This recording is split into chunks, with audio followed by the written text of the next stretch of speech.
Hey, welcome to Sense. It's Brian Gillis once again. Once again, Yeah, once again. as always. Yeah, no, once That's again. more fitting. Now, just once What again. if I got sick and there's someone covered for me? Who knows? Um, That'd be appropriate if it was a week after when you were sick and you were absent and someone did cover for you. But no, whatever. I'm nitpicking. Uh-huh. Yeah, moving on. This is Sunday, October 4th. We're going to be covering everything that happened this past week, or try to in our best. Let's start off with something that we like talking about, big blockbusters. A couple big announcements this week. Vin Diesel, he kind of let it be known that there's one final trilogy in the Fast and Furious franchise. Or is it just the Fast franchise now? Furious? Fast and It's Furious? Fast and the it's Furious? it's always known as Fast and Furious. When you talk about it in passing, that's what people just call it. Like I don't know. Does anyone just describe it as like only the Furious movies or the Fast movies? If the next Like, one is Furious 8, it could get to that. I mean, n- they had Fast 4, or I mean Fast 5, so I told you what I think that movie should be called, right? no. Fate What? with an 8 instead of the letter A. That's horrible. Or no, maybe You could just do an Fast F like and an that 8, yeah. if it was F8ST. That would totally I, work I don't. I still think just they should keep playing with the number titles in there. until they can. Yeah, so Yeah. if this is true, and it's Vin Diesel, so sounds like it's about right, that'd make a 10 film total franchise. And plus, you got to remember that it's basically a remake of a previous Universal film from the 50s. You know what? Though, do you In really title, anyway. do you really believe that they're just going to stop it right there? We keep hearing this with Well, so many franchises now. It's like, oh, this is it. This is the end, guys. This is the end. But then they set up like they all end in a way that sets up a new franchise. It's like, oh, we can there do could more. be a spin-off. Anything's possible, but I think he means for the Dom-related stuff, because obviously the Paul Walker storyline's over. Rest in peace. But Vin Diesel, he's getting bigger and better. He's taking more serious roles. He's doing Marvel getting older. properties. He's getting older, too. Plus, with that rumor that was going around earlier about him maybe directing the 8th film, He'll probably get maybe if it's not the 8th, because I don't know. There's some people he that could get number they're 9. doubting that, It's but possible. he'll probably direct one of them. Yeah, he'll probably do 9 or 10. Yeah. Especially if it's like a more personal story. Let's say like let's say in number 9 they find through the grapevine that Paul Walker's character Brian Spooner died, and so like Vin has to, or Dom has to take care of his baby. Like his sister died too. Like Jason Statham killed them both or something, and so it's more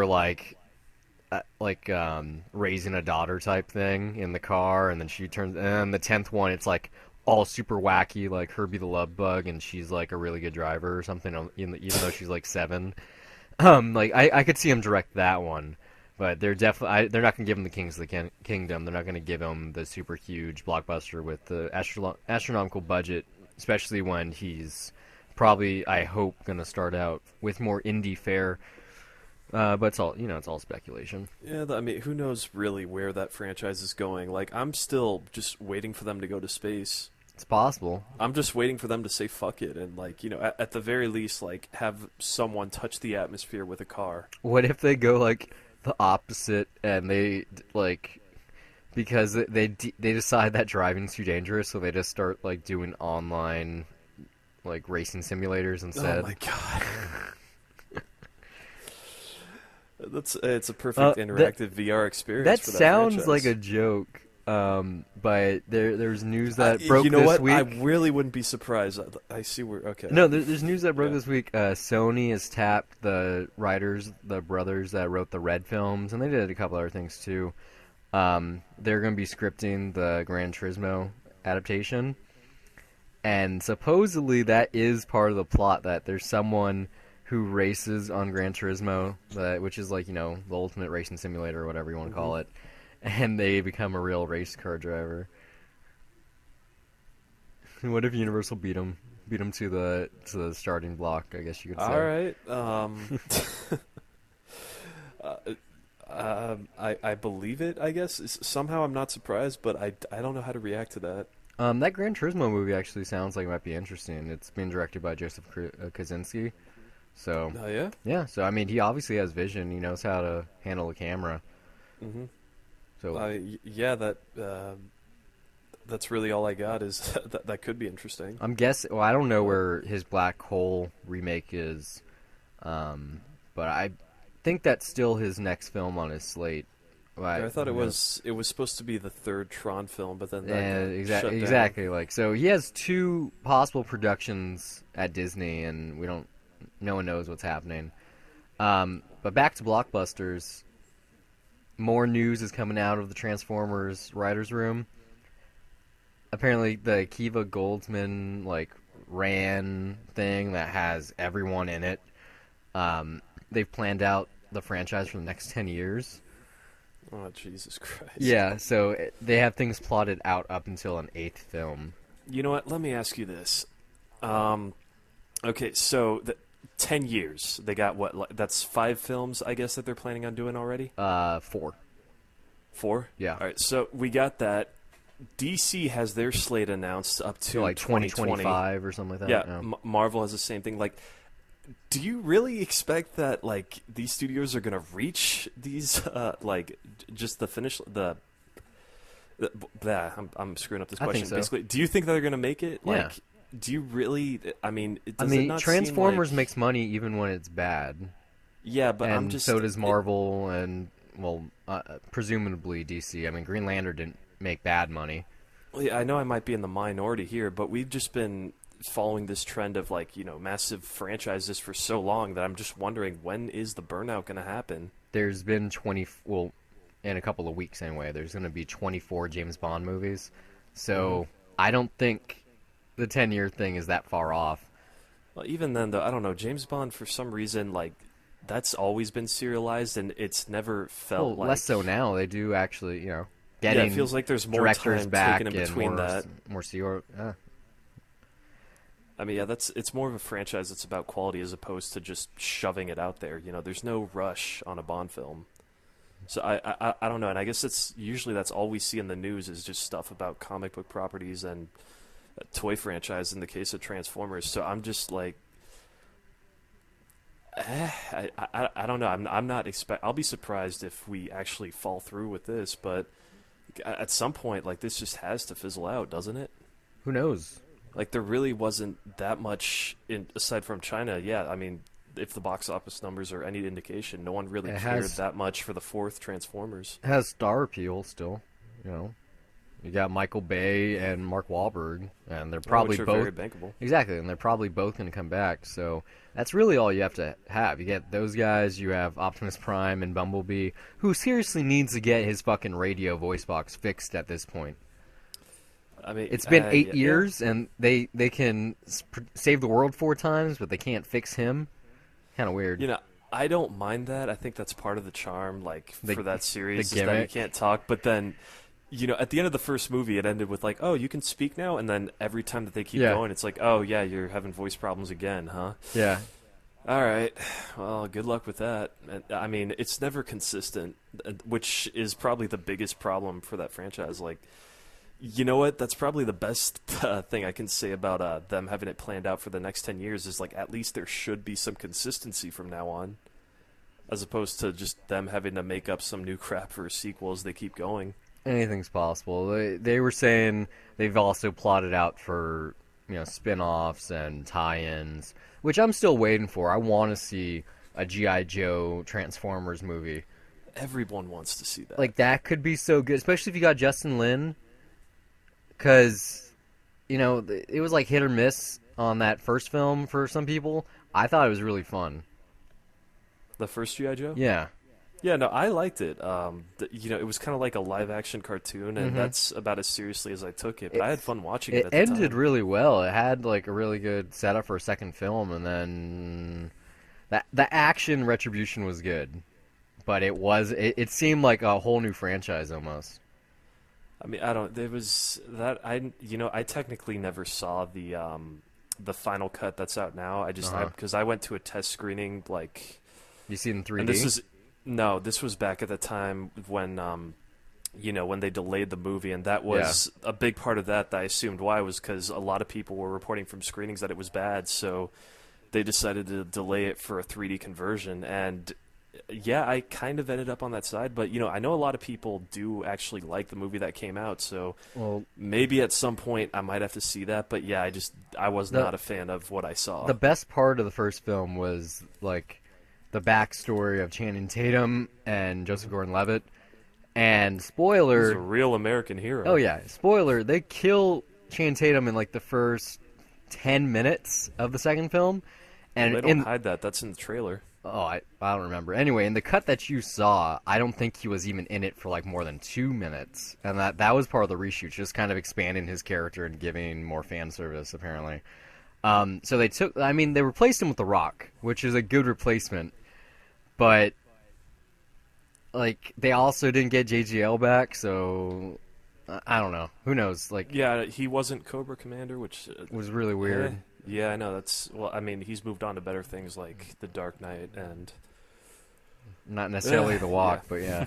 no. Saying, I already mentioned like a minute ago the James Bond. People forget this. Daniel Craig is still on contract for another one. He's doing Bond 25, whenever that happens. This is 24, right? Yeah, now. yeah. Spectre, right? Spectre's Yeah. number 24. So yeah, he's still doing 25. Sam Mendes is not on board yet. He's directed the last two. He's probably going to be a producer on the next one, I would assume, especially if this one performs well and it's a James Bond film, so it's going to. Why wouldn't it? Yeah. So yeah, Mendes is not interested in the next one as of now, but that's exactly what he said after Skyfall. So I mean, it would be and, nice if he got a trilogy. You can't blame them. Like, this is my feeling on is that when directors say, like, they don't want to continue working on franchises, I believe them. But I also see how tempting it is to go back. The like, money not and just, the budget and not just that, but I mean, it's like if it tends to be for high quality franchises, it tends to be for stuff that people really love, and you can tell because it's stuff that they put a lot of effort into, and so I see the appeal of wanting to continue, but at the same time, for his own sake, I'd rather see Sam Mendes do something else. Go back to his last original doing thing was something- Revolutionary Road. So no, Away We Go. oh yeah. Did you see that? Yeah, I saw that. And those are two different movies. Very but, different. but I enjoyed both to some extent. I liked the way we go. It was interesting. I didn't love it Yeah. or anything, but I thought it was a pretty good pregnancy story. Yeah, no, I mean that, and compare that to Skyfall. Yeah, very, especially. very different.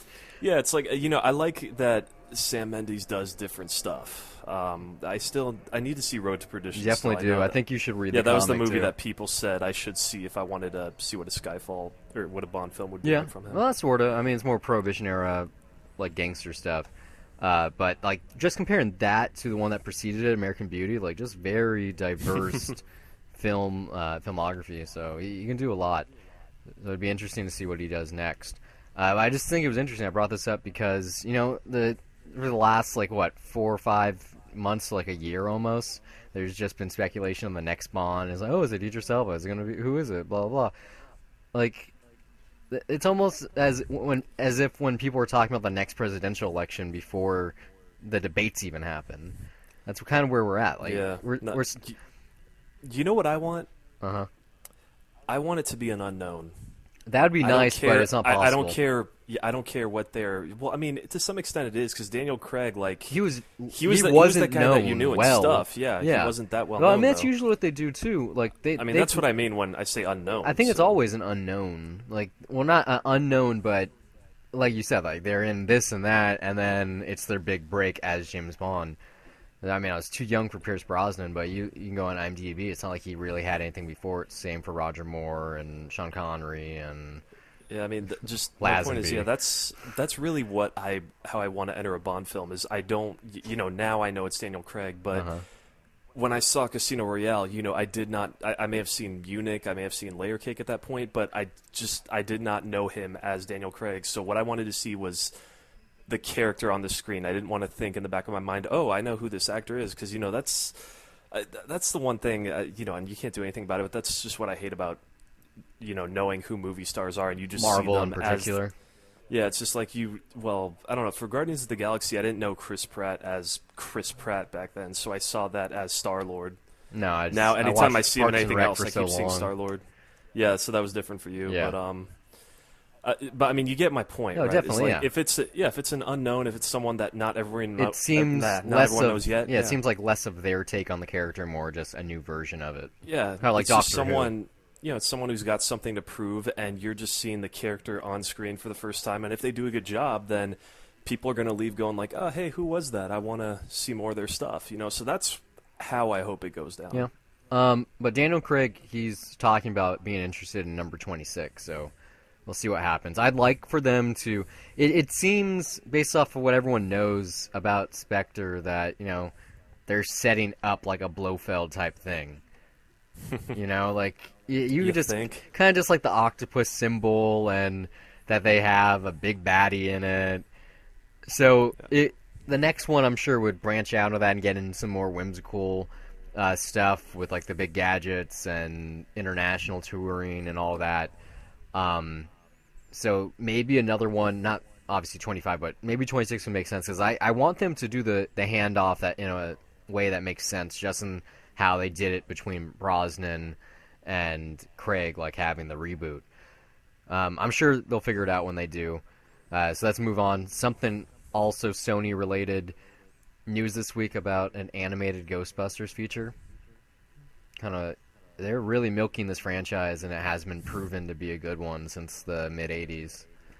Yeah, but I mean, everyone knows it. So Yeah, but I mean, look, they everyone have knows the Ghostbusters, female. so people they're gonna go up and go I love Ghostbusters. Yeah. It's gonna appeal to that nostalgia. They have the female version though that's coming out in like less than 300 days. I think it's like at 287 right now.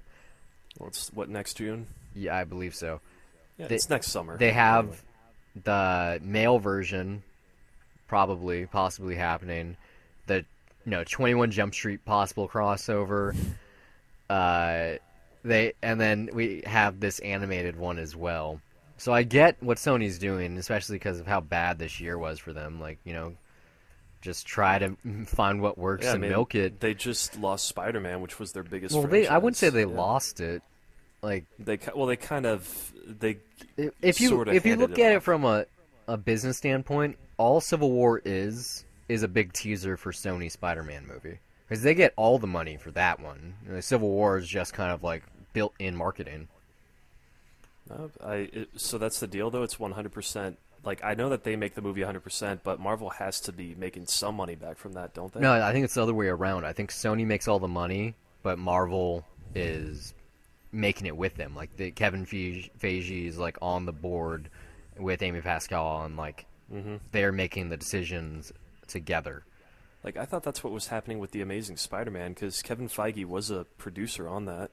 I don't think so. I think that was more. His name's in the credits. No, I'm not saying that he wasn't. I'm saying that was more of a Sony made all the decisions, and he was just there for, I don't know. Who knows? Consulting. Yeah, anything's possible. Here's something really interesting that I forgot to mention last week. It was the second week in a row that I forgot a news item. There was news last week, or like a week and a half ago now, that Steven Soderbergh is working on this film called Mosaic for HBO, starring Sharon Stone rather. It's been greenlit already. That's whatever, he's doing some cool stuff on TV, but what really is interesting is that there's possibly like choose your own adventure app integration on the project. So it's going to be like there's going to be a cliffhanger. You take your app out, which I would assume is either HBO Go, HBO Now, or some own app like Mosaic by HBO, and you can pick what happens. That's what it sounds like is happening anyway, which would make sense because that it's something that Soderbergh does. He likes pushing the envelope and trying new things. Like he has that one film where it's 4 different perspectives on screen at the same time. Who knows? Like I don't know how that's going to work out. Like I'm sure I could. I think it already works. That idea works in video games. Choose your own adventure. But I mean, something to me like it just seems like that wouldn't be that exciting in movies because I mean, the interactive experience that's saved for a game. But choosing to see how scenes play out, that I don't know. It just doesn't seem like. Well, they're already doing some crossover. This game by Microsoft called Quantum Break that's coming out. I believe it's next year now. It's produced by the people that made Alan Wake. It has a live action cast that films episodes, and based on your decisions that you make in game, you see a different episode corresponding to that. So there's like it's an episodic. It's a full fledged retail purchase, but like you'll see an action take place in the game, and then you can have the like. I think the example they have is like some people are tied up and put in the back of a van, and then you drive somewhere, and then you take them out, and you use them as like hostages. On the TV show, you see the people that were kidnapped and the conversation they're having in the van. But this is coming out. Like, this is something soon. They did something kind of similar for Halo 5, but that's just more of a standalone TV series. But even Telltale Games, they said that they were working on some TV content as well. Like, same exact idea. Like, you're playing the game, you want to see it, like, it corresponds to interactive television. So it's become a thing. I think this is just, like, a smart, preemptive move to see like what TV can do on that side of the conversation. Because it when you have something that people are invested in, maybe it's less so for some Soderbergh film that no one knows anything about. But if it is, something that Telltale does, which is pretty successful properties, it does make sense. Like, it gets you into it. And that is the big thing, is like if it's justified enough, because if you shoot different scenarios, that's something that's going to cost a lot of money. Yeah. So like it really would have to be, you'd have to see returns on that, and I could only see that really being a thing for like the big, mainstream stuff. Mm-hmm. But I don't want to see it in a theater. It's like that Futurama episode where they're seeing it's like a James Bond ripoff, and it says, "What do you want the robot to do?" And it's like, choose 1 to go on the high speed chase, choose 2 to file his taxes. And like everyone votes A, and it says they voted B because the studio's too cheap to film the action sequence. I haven't seen that episode, but that sounds exactly like... It's the one where Bender becomes a WWF fighter. No, I don't think I've seen some Futurama. So it's on Netflix. I think the whole series. No, I know. My little brother watches it all the time. A couple last headliner item. We already talked about this a little bit, so it's not going to be as in depth. But I just thought it was funny this Newsweek that this was kind of written about by a couple of outlets. That Quentin Tarantino doesn't watch Netflix or any kind of streaming stuff. He just records stuff at home on his VCR. Do you want to talk about this again? Just like, I just wanted to mention it because like if everyone else mentioned it, it is something that's definitely interesting. It's good at a bar. Like you could kind of pick someone up with that line. Like, oh, did you hear this? Like, it's definitely something of note. What fucking bars are you hanging out at? What? Fuck you, man. I haven't been like hung out in a bar in a while. No, I'd love to see that work out for you. It could. I think it could work for me. All right. Who knows? But yeah, like it's like I said the other day. Where does he find the VHS tapes? You said Amazon, but even still, if he's not watching stuff on the internet, do you think he's buying shit from the internet? The guy's fucking rich. He can get stuff from anywhere he wants. Like, it can't be that hard. Like, I bet really, you he just someone's got VHS tapes. I bet you he records over and over and over, and he likes the distortion. Yeah, he probably does that. I mean. I'm guilty of having VHS around. Like, I've always been like that. I think there's a charm to seeing things differently. Mm-hmm. I mean, we live in a world where there's multiple formats, there's multiple viewing options, or just different. Even for games, there's different platforms. It's just it's weird that it's always been varied like that. So I mean, but that does seem weird to record it off TV, yeah. Like. Because I used to do that, like... Forever ago. Everyone used to do it forever ago. Yeah, like, you order something on pay-per-view. Or Stars. Yeah, and you just go, I could rewatch that. Yeah, but I don't... Because it made sense back then because nothing was on demand, and it was like, oh, it starts at 6? I want to watch it later. I want to watch it tomorrow. The TV guide hasn't been printed yet that shows me that. Or it's just a cheaper way of buying it instead of picking up the DVD or something. Like, that was... And for me, like, being a kid and not getting that much money, that was my budget. But first off, who records movies off TV? It's like I said the other day. I'm pretty sure he has premium cable, which would mean that he basically has to have a DVR, right? Yeah, I don't know. I still like VCRs don't have HDMI out. Like you can get some that have component composite, so it's kind of HD. Here's the thing: is this was a book that came out recently, but who knows how old that quote is? Like, That's you know, 'cause yeah, it takes yeah. it does take a while putting that stuff together. So I don't know. It could have been early in like 2009 when Fairly Netflix sure, was just starting. yeah, fairly sure he has a DVR. Yeah, and you know, some people were still using VHS to record stuff then. So who knows? But if that's quotes pretty recently, like from 6 months ago, you know, or even a year ago, like that's just whatever. You know what? Do what you want. The man gets 35 millimeter prints at the New Beverly. I respect that. You So know they're I'm not watching gonna- the Alien director's cut tonight, right? Yeah, I know. Pretty cool. I've already seen that on 35, so I don't need to Oh, see that again. sorry. I prefer the theatrical cut, man. Like, Speaking of Alien, I was on HBO Go checking out their new library, the stuff that they have added this month. They have Exodus: Gods and King, so maybe I'll like figures, put it's it on for Fox. 5 minutes to see if I'm interested. But it's way too long for me. And it didn't get good It's- praise, and it's Christian Bale as Moses, so that's like the triple threat of bad for me. Yeah, no, it just kind of. I swear, there's chunks of that movie that are missing. Like it does kind of feel like a theatrical cut of Kingdom of Heaven. Like it probably should be longer because I don't. It's just really hollow and empty. So It's still already like I don't know. 257 minutes or something ridiculous. yeah, I mean the theatrical cut of Kingdom of Heaven was I think like 150 Yeah. minutes. I mean, yeah, and that just stripped away all character pretty much, and it just came off feeling empty and well, whatever.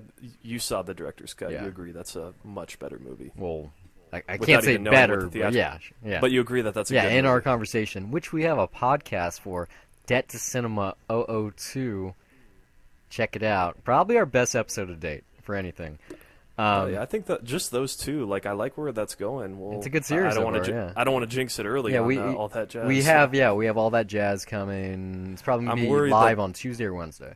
Yeah, I'm worried that this next one's going to seem rushed, but we'll get to it when that time comes. We'll see.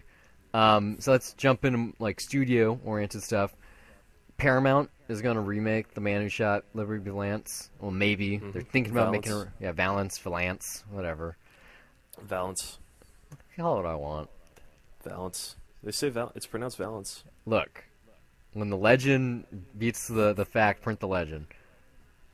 Yeah, well, maybe, but you still got to fucking say The the legend of name me saying it correctly. wrong. Valance. I've heard weirder mispronunciations of lots of stuff. Anyway, Batman. so a remake is in development. Which I'm all for. Well, I'm not all for, but I think that's okay. Like, look how the 310 to Yuma remake came out. Yeah, I mean, you know, my knee-jerk reaction just reading that headline was just kind of like, why? Because I literally, I do think that the original is a great movie. No, it and definitely is. It's just I don't feel the need. Yeah, I but, love Jimmy Stewart, but it's not. He's not really something that I think average film goers would be interested in. As much as I would love They're just not going to go back and rewatch a classic. yeah, for that. like it would Yeah. be really cool if they just did a re-release of the original and they added like they made a 4K remaster or something like that. Like that'd be cool, but of course not. We're not in that era. But I think it's a great story. You could get a lot of star power behind it because it's something that people it's something that they know, and just being able to work on a remake that Jimmy Stewart is in, I think it's gonna be a good thing. Usually, when you have a classic like that, you're not gonna fuck up a remake. Yeah, I mean, it's for westerns, like especially. I mean, right now, like you got 310 to Yuma, and There's a Hateful Eight I don't coming know, out is this that it? year. The Revenant. yeah, but I mean, as far as remakes, True Grit. That was good. Oh yeah, no, that's another good one. I mean, that's a genre where remakes have it's okay, not like- really been seen as a bad thing. Yeah. True Grit got nominated for Best Picture. No, too. yeah, like every. I well, mean, not it's every, but like they don't make many westerns anymore. Like I said, Hateful Eight, The Revenant, and and that other one with Kurt Russell are all coming out this year. Water Diviner. That already came No, not out, Water. didn't No, it? Kurt Russell, not Oh, Zod. what Hateful Eight? No, he's in one about like hunting witches or something. I don't know. I don't know the title of it. You can see stills, but Yeah. like they don't make many westerns, so usually if they're going forward with one, that's a good thing. But I mean, maybe Yeah, HBO's it's not trying a- to like beat them because obviously they have Westworld in production, so maybe they saw the light and everyone does that. I believe the Revenant's Warner Brothers. Inarritu's? Yeah. No, that's Fox. Is it Fox? Okay. It's Fox.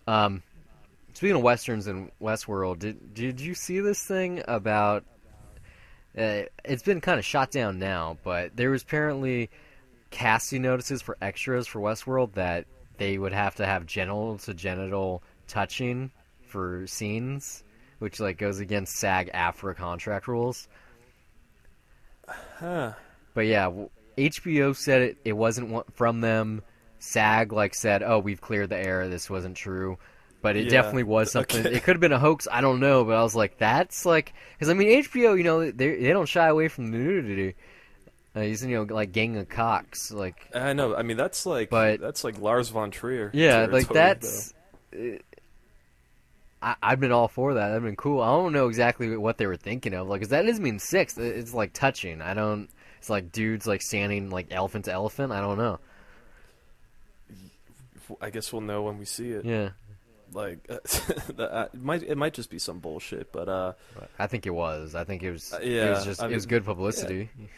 yeah. Who knows when Who that's knows? coming? Back to studio news. Weinstein. Sorry. Company are releasing the John Cusack story Shanghai after letting it sit on the shelf for 5 years. I believe it's in theaters now and like limited release. But it has like Chow Yun-fat in it and Ken Watanabe.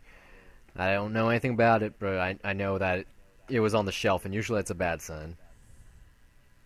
I mean, I just found out about it just now. So, I mean, what are they releasing it off their Weinstein Company label, or is Yeah. it Radius? No, or I think it's just straight up Weinstein Company. like it's getting a theatrical release and all that. Yeah, I believe it's already in theaters. It's just very limited. Because I don't know. Usually, like they've kind of put Might be stuff on their Radius label. I think when they have little faith in it, or maybe that's more for VOD Maybe. reasons. I don't know how that worked out exactly, but why? How are the reviews like? Or, Oh no, I think it actually comes out next Friday because what I read was that it's released the same time as The Walk. But you got to remember that this weekend wasn't actually the Walk release; it was strictly it was, premium it's limited format, IMAX, which yeah. did well. Not well. It was number 11 this weekend, which isn't good. What was the number? I think it was like 1.8. I know that the Fathom event for the Metropolitan Opera beat out The Walk this weekend. Well, I mean, those are like $50 a ticket, aren't they? No, like 15, which is less than an IMAX Okay, ticket. yeah. Oh wow. Okay, yeah. Yeah, it could be 20 for the opera, but even still, it's comparable pricing. Damn, that's a bummer. I like the movie. That sucks. I'd like to see it do better. You gotta remember this was the early release. It was going up Yeah. against The Martian, which has more star I mean, power. they were really, really pushing it though, like I- specifically I for think IMAX. it's so gonna be I think- number one I'm next pretty sure weekend. there's. I don't know. You think so? Maybe. I think The Martian might have some staying power, actually. But I mean, it made like 60 million or something. The 55. 55, yeah. It had it's a big opening for October. Oh no, it definitely is. But I Yeah. think that's kind of the peak of what they're looking at. Like it's probably going to be like a cumulative gross around like 250 to 300, and I mean, probably the Gravity re-release. made the same amount. Yeah, well, but, Gravity had.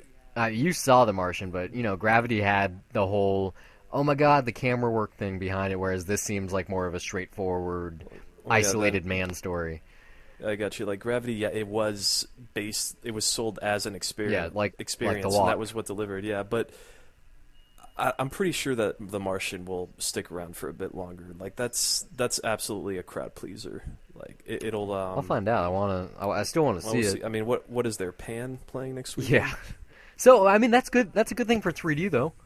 Three Yeah, no, it's a natively great month shot for that. 3D films in the same weekend. That's really cool. Yeah, I mean, I don't know if I'm going to see Pan though. No, it's being panned. Yeah, Knee that's a bummer. slapper. That's a good one, sir. Yeah, talking about bad things in movies. That third Rings film, or the Ring film, just called Rings, has been pushed next year. So it's already on the short list of things in 2016 that shouldn't be with the Edward Snowden film. Yeah, I mean, I didn't even know that was a thing. I did. Like, Yeah, like I was did they actually shoot it already? I believe so. I think they just went, that's actually because it's supposed to come out like either later this month or next month, and I guess they were just like, the crowds really don't like this. Let's make this come out next year instead. I mean, you know what's funny is that October used to be the month of horror, and now it's just Early not Oscar really season. anymore. Yeah, mean, there like was a couple things. even I mean, we got Halloween, but yeah, you it's got not really about Hotel that. Transylvania 2. We got Crimson Peak coming Crimson out. Peak, The Final Girls, the final, presumably, Paranormal Activity, Goosebumps, which is kind of more like family horror. But I mean, it's not nearly as big as it once was. Like January, that seems to be the I month. think it's more of like an annual thing, and it's kind of because of the micro budget horror, Hmm. like Bloomhouse stuff. You don't Like need they're the all spread yeah, you around. don't Yeah. need the big push for one time because whatever. But I mean, we still got Eli Roth, Green Inferno in theaters right now. Knock Knock is coming out this weekend. There are like a couple things, but I mean, look at Scream Queens on TV. Like October's still active. I think it's just more of a wider appeal type thing. Yeah, I mean, I guess I don't know. It just doesn't. Maybe I'm just not feeling it. Like, or maybe I'm just not scared by movies anymore as I used to be. So I don't know. Maybe it just kind of feels like air. It just kind of goes by. Yeah. A couple things on the director's front. That was a gust right there of info. James Kwan is going to be adapting The Boy Who Drew Monsters for New Line. I don't know anything about this. I just know the title. I know it's like a young adult fiction novel. So, I mean, if he's already signing up for new things, that kind of gives me hope. Not hope, but makes me speculate that he might have more time than was, like, kind of mentioned last week when we were talking about Furious 8. Like, maybe he will be tapped by Universal and actually come on board if he's already signed up for the thing after what he's doing now. Plus, he's going to be doing a TV pilot. Yeah, it's good to see that the man's keeping busy. Yeah. But I mean, yeah, I don't know anything about that either. But it's a very good title. Yeah. Isn't it? Yeah. Yeah. I mean, it makes Sounds you like curious October what it's gonna movie. be. Yeah.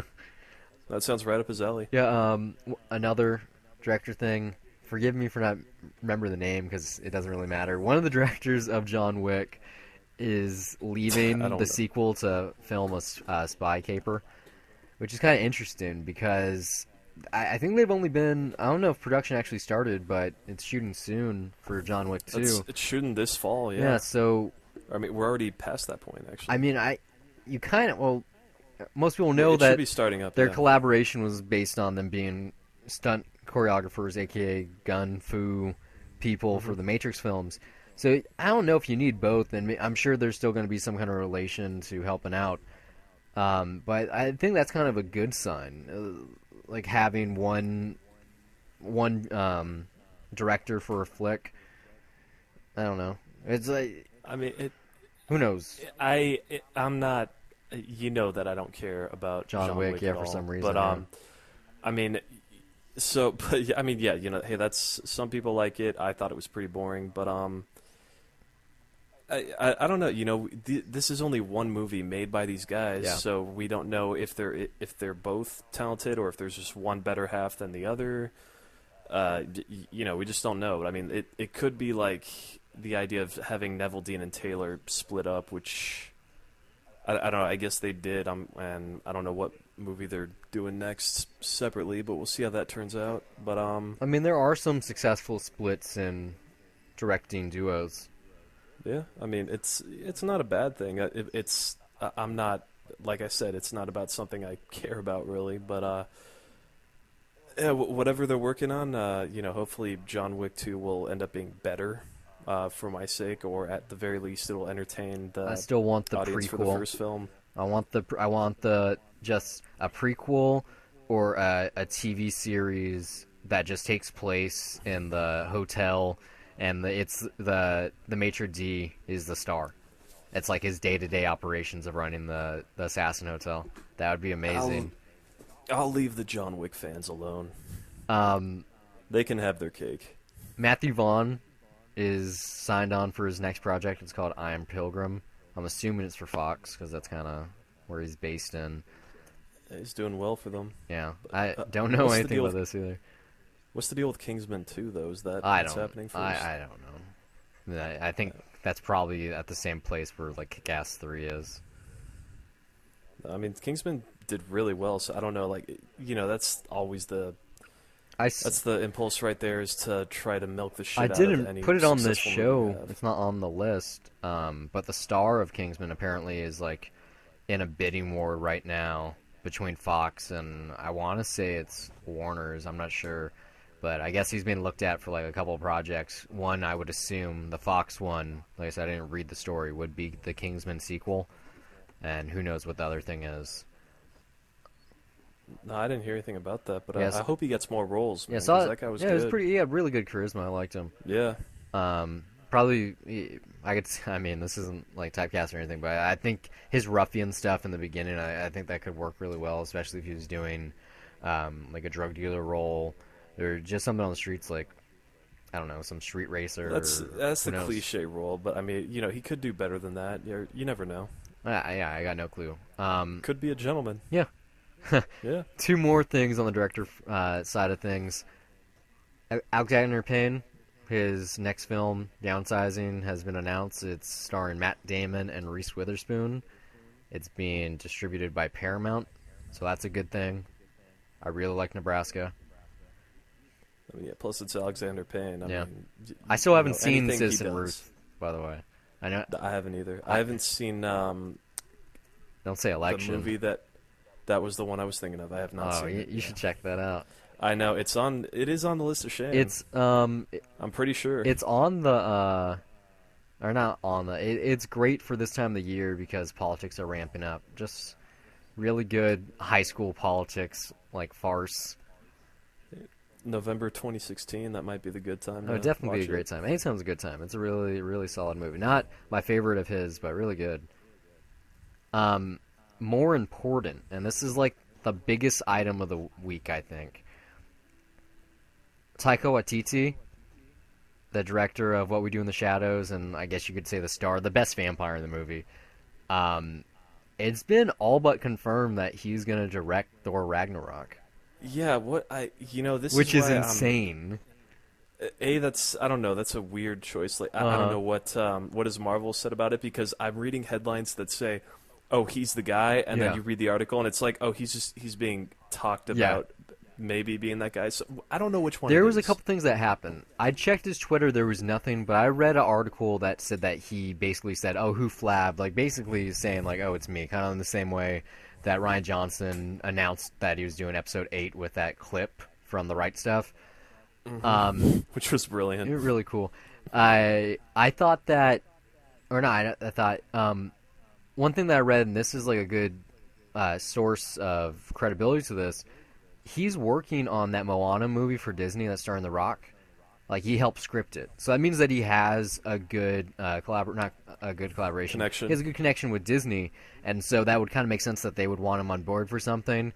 But I just like, how do you go from small independents and not really anyone knowing your name to a Thor film? I mean, that's it is all just talks at this point. But this goes back to my worry with From our first 2 cents episode. Yeah, I mean, because he would just. Who knows how much creative control he would get? He would probably just be a gun for hire. It's like, oh, we like you. Can you do this for us and support our vision? And maybe he has the chops to do that. I mean, the Thor films have like a really good tongue-in-cheek nature to them, even though like they're dealing with Shakespearean type dialogue and family drama. I mean, I'm all for the idea of bringing Kenneth Branagh back. I thought he did a really good version of Thor.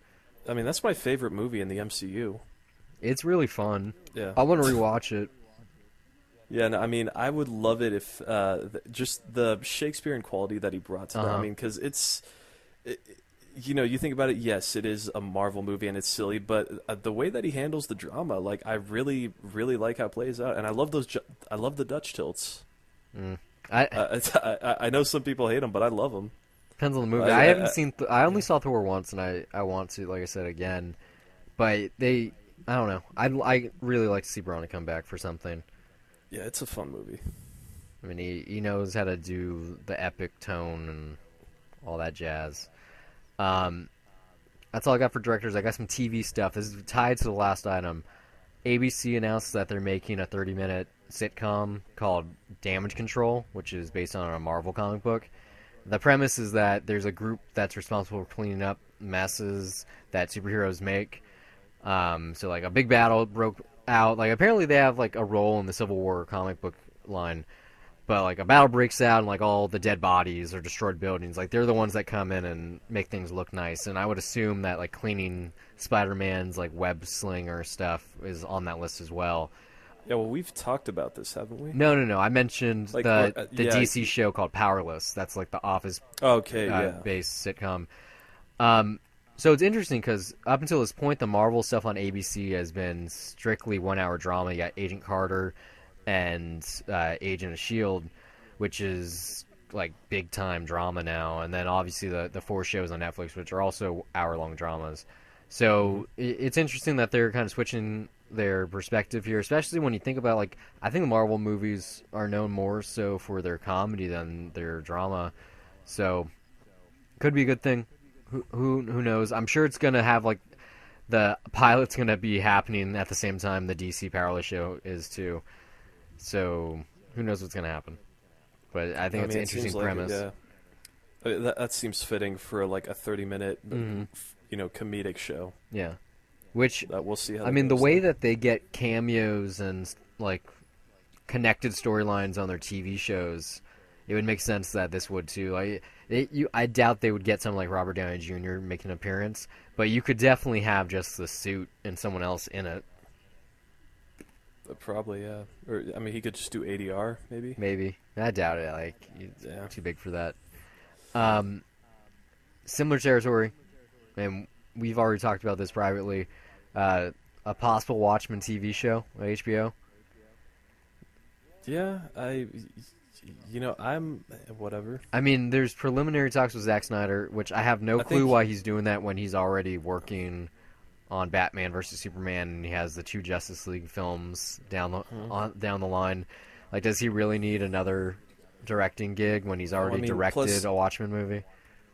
Like, I just don't need to see a miniseries. I don't see the point, really. Well, I don't see the point in any Watchmen adaptation. I think it's not a bad comic book, but it's probably the most overrated one.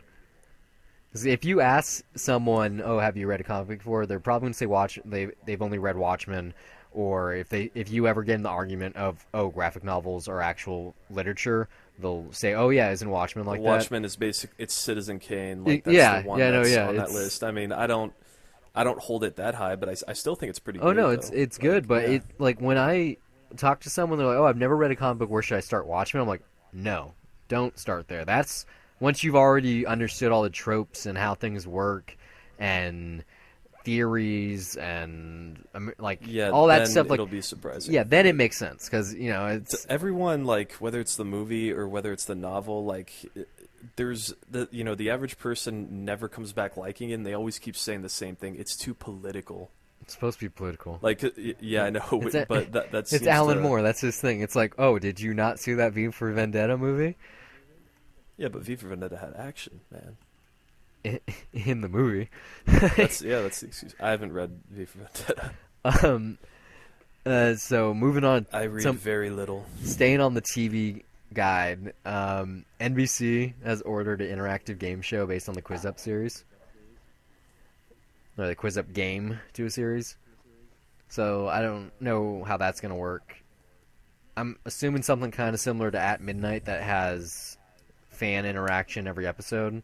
They have like their Twitter Wars thing, but yeah, I don't know. Like maybe Maybe. they're trying to make another big time game show, which hasn't really worked in yeah. a while. It seems like that's how game shows should work, is with more audience interaction at home when they have it playing live. Yeah. Like, I mean, was reading. you can have yeah. I was reading this thing. Microsoft on Xbox 360. I don't know when it was. I want to say it was like 2009. They tried this thing that was called like Microsoft Game Night, and it was basically something like this. It was, remember that one versus 100 show? I think it was on NBC, or at least the concept of it. No, I don't. It was like a survey type thing. It was like one person would go up against 100 other people, and it was like who would win. I don't know exactly. It's hard to explain. I only watched like half an episode, but it was that in video game form. Like you're playing on Xbox Live, you could actually compete for real money, or not real money, but like Xbox Live Marketplace money, which is about the equivalent.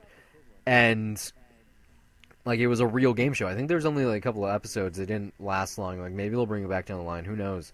but like your avatar that you created was actual contestant, and you could just watch or you play along.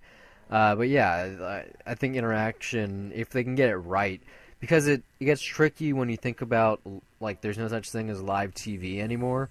So maybe it's gonna be like on the internet. I don't know. I have no clue how this is gonna work, but and it also kind of does make sense because Quiz App basically died along with Trivia Crack. Like I don't think anyone plays it anymore except older people. It's like the people that play video games on Facebook, That, like Farmville. yeah, like I don't know. Who knows? Like it could be the start of something, and it may not be. Yeah, may not necessarily like fully work out the first time, but I could see things, going more towards that way of, just it's something that they got to perfect. Well, they do it on I don't know. Maybe it's kind of something, or not the same, but like how Tosh.0 occasionally does the like Skype interviews. Yeah. I mean, Jim Kimmel, like all the big talk shows do it as well. Like they just get someone on Skype to come on and like quote unquote sit on the show. Well, yeah, but it's never live. Yeah, it's never live. That's what like it's live when you technically when you watch it, but you can tell because they edited the Skype calls for time constraints. Yeah, but I don't know. Like I said, this might be more of a live streaming type thing, like a YouTube live event. Like that would probably make more sense. And then like they show like one episode a week. We'll see what happens. Yeah. Probably the coolest TV news this week. Phil Lord and Chris Miller are doing yet another thing. They're adapting the Serial podcast to TV. So they're kind of, I guess anyone will throw anything at them at this point, just to see how they can make it good. I mean, it's always something that that's what they're known for pretty much at this point, right? Is like if anything seems like a bad idea, Yeah. just call these guys. Like they're kind of like. I'm trying to. There's a way to make a Ghostbusters joke in there somehow. I know it. Okay. I don't know. Who you gonna call? That's all I got. Sure. I'm tired. No, but okay, yeah. What? Yeah. You're really tired. I don't know. My off here? Like, yeah. I mean, that was what you're starting with, right? It's like, yeah. It seems like any idea that we can see where Yeah. they end up. No, with, yeah. So like, I'm sure. I haven't heard that's my Serial. point. If the show actually gets good reviews, I'm sure I'll probably watch the show then listen to the It's a podcast. show I don't know. based off a podcast, which is interesting. It is very interesting. like, It's not in the itself, first one. but- I mean, you got Mark Maron has a sitcom version of his podcast on IFC. I mean, there's- yeah. I mean, it's There's a couple other things out there, but definitely. I mean, Tusk also counts. I guess. Sure, yeah. That because I mean, it does say script adapted from Smod. Yeah, it was based off a Yeah, conversation. Conversations with Smodcast 163 or whatever. The Walrus and the Carpenter. Like, it gets script credit. So we are getting to that point where, like, podcasts are really their own medium in a certain way. Yeah, I mean, well, they already are. It's just you can at least adapt from them because on podcasts things will just come out, like ideas will spontaneously come up, and then you just gotta pick the one in there and figure out, like, oh, you know what, that actually would make a good idea for a TV show or a movie. Yeah. I mean, that's basically like just how great ideas tend to come about. Is you say them all the time, but then you forget that you came up with them in the first Oh, place. totally. I do that all the time. Yeah. I wish I wrote down half the things I tell people, like in private, like, oh, imagine if someone had this. Those $1 million ideas that you forget. Yeah.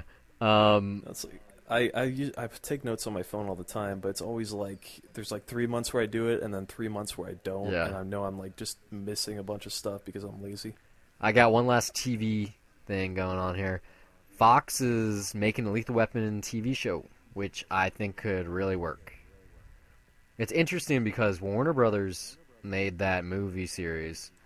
So this would be the second big franchise that Warner has let Fox make, the first being Gotham.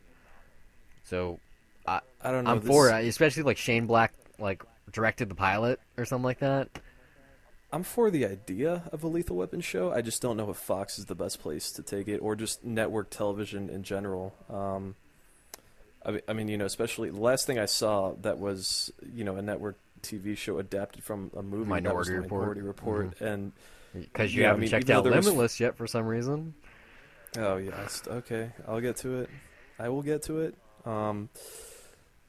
I mean, just I think if this was like on HBO or Netflix or even AMC, somehow I think it can work on the like, network. I mean, obviously they're gonna have to I don't take know. out some of the more extreme stuff, like Gary. There isn't gonna be a Gary Busey type character, okay? Yeah. But like they get in some pretty dark shit on Gotham and like 24. I mean 24 has pretty good production value, so I think they could make the explosive damage stuff work. Because it boils down to it, Lethal Weapon's just a buddy cop drama.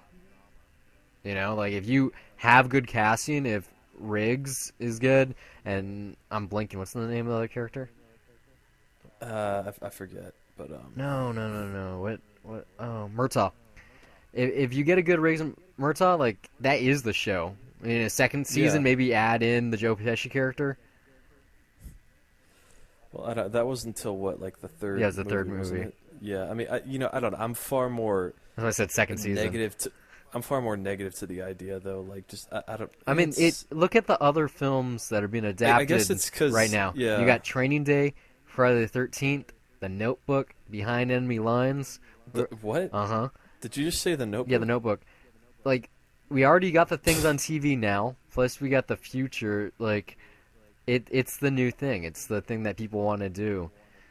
Yeah, it's Not to mention yeah, Amazon. it's the new thing, and I guess I'm just the guy that's just kind of like, why? Like, this is probably more up your alley. Amazon is getting a Jack Ryan TV show. That's a good idea. Yeah. Especially since Shadow Crew failed. Yeah, I mean, there's a lot of material there that you can take from, and that might be, TV might honestly be a better place for that series. I mean, I like where Limitless is going right now. So I still got to check if you it out. have a good concept and you have good creative talent behind a show, it doesn't matter where its source is from. Like if it's a remake or a reboot or adaptation, like Well, I'm all for it as long as the show itself is good.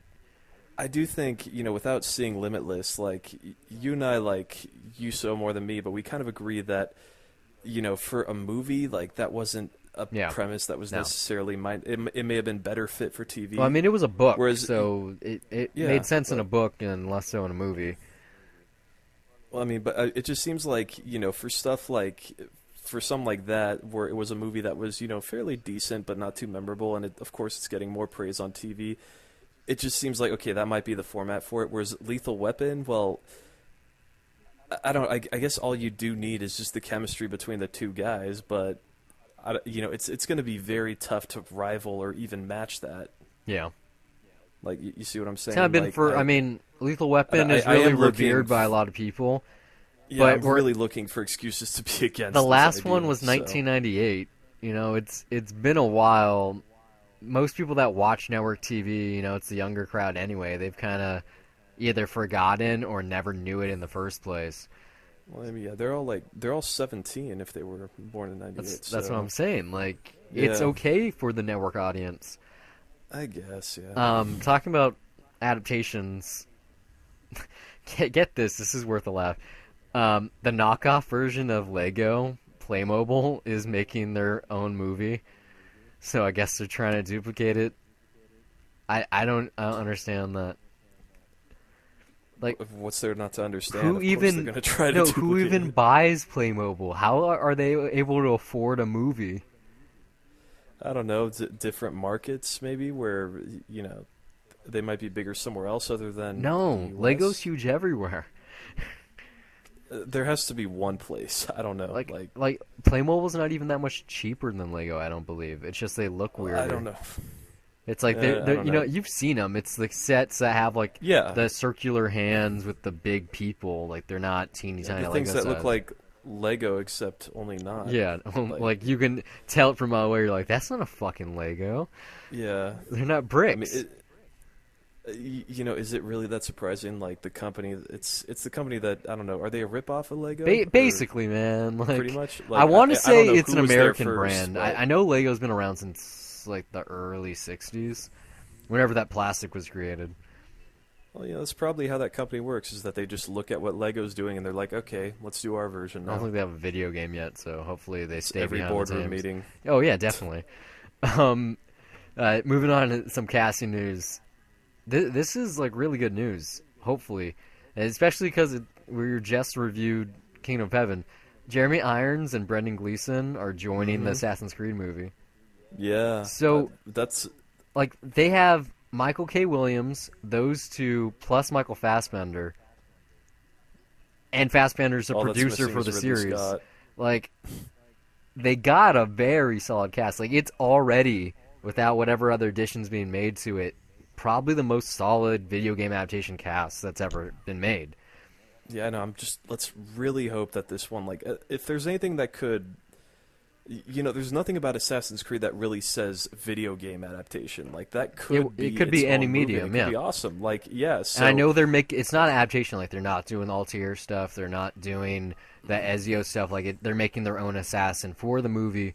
And I would assume that they'd make a tie-in game that is the Michael Fassbender story arc. But like you played one of the games before, right? yeah, Like you're aware of the framing structure. Yeah. So that works in a movie context because that could set up a trilogy, just having the actual corporation side of the story, and then obviously you have the assassin stuff, which you is just explore different periods. yeah, like you have free reign. Like it totally works for a franchise. It would work for TV. They already have books. Just need free running and cool kills, and that's it. But when you got the talent behind it, like it kind of crosses everything off the list. It's like video game adaptation, action blockbuster, historical fiction, like I mean, they all got the talent. on sci-fi, screen. Now dystopian fiction. it's just a matter of who's behind the camera now, and Yeah. more importantly, like the script, because video game adaptations, like as far as the script phase, that's all they're being treated as, and they're not really being taken that seriously. Well, like, that's what I'm saying. Like, so I think it seems, so. because this isn't, fucking Super Mario, like, how do you adapt that to a movie? Because this is a pretty straightforward adaptation. It's not something like Resident Evil, where it's like most of the story in those early games was told through picking up notes and reading bookshelves. Like, it's pretty, not easy, but you have a lot more going for you. Like, it's easier to pick and choose what you want, because even on the it's like a Abstrago, I believe it is, corporation, even on like the true, like, quote unquote real world of the Assassin's Creed games, there's not that much storyline going on. So I'm sure Ubisoft is gonna really push to have this succeed, because they have several other properties that they could potentially turn into movies as well, and I'm sure they're all for that. Yeah, I really, Like a I'm just Rainbow sitting here Six hoping movie. for the best. I mean, Prince of hell Persia is yeah. a Ubisoft game as well, so they already have the most And successful that was actually movie. That might be, Yeah. or no, It is that made the most money, yeah. successful? Really? Yeah, we talked about this on a previous episode. Just I thought it tanked. well, it didn't do well. It critically Yeah, was like- bombed, but it was a Disney film with Jake Gyllenhaal, and it was a Jerry Bruckheimer production, so it made money. It is a fairly fun movie. I mean, Yeah, I mean, it's just forgettable, really but weird that you had Jake Gyllenhaal playing like an Arabian prince. But yeah, other than that, with a British accent. yeah, with Ben Kingsley in it. Yeah. Some interesting casting choices there, to say the least. I got two more things here for casting. Nat Wolff, who I really liked in Paper Towns, is also in a couple other things. He's in that Intern movie right now. He's been tapped to be the lead in Warner's Death Note adaptation, which is a pretty big manga and anime. I haven't seen it. I know very little about it. But I like that. I think he has good charisma. I know he was in the running to be Spider-Man in the Sony reboot. So yeah, he's young. He's up and coming. I think he's like 20 years old. Everything that I've seen him in so far, even like trailers, I really like him. So it'd be cool to see him get another starting role. Yeah, I got Starring yet to role. really see anything. You told me to watch Paper Towns. Mhm. I'm gonna have to wait till it Should be pretty soon. till it hits video or digital, whatever you want to call it now. It's gonna be soon. I know he has like a bit Yeah. role in Fault in Our Stars.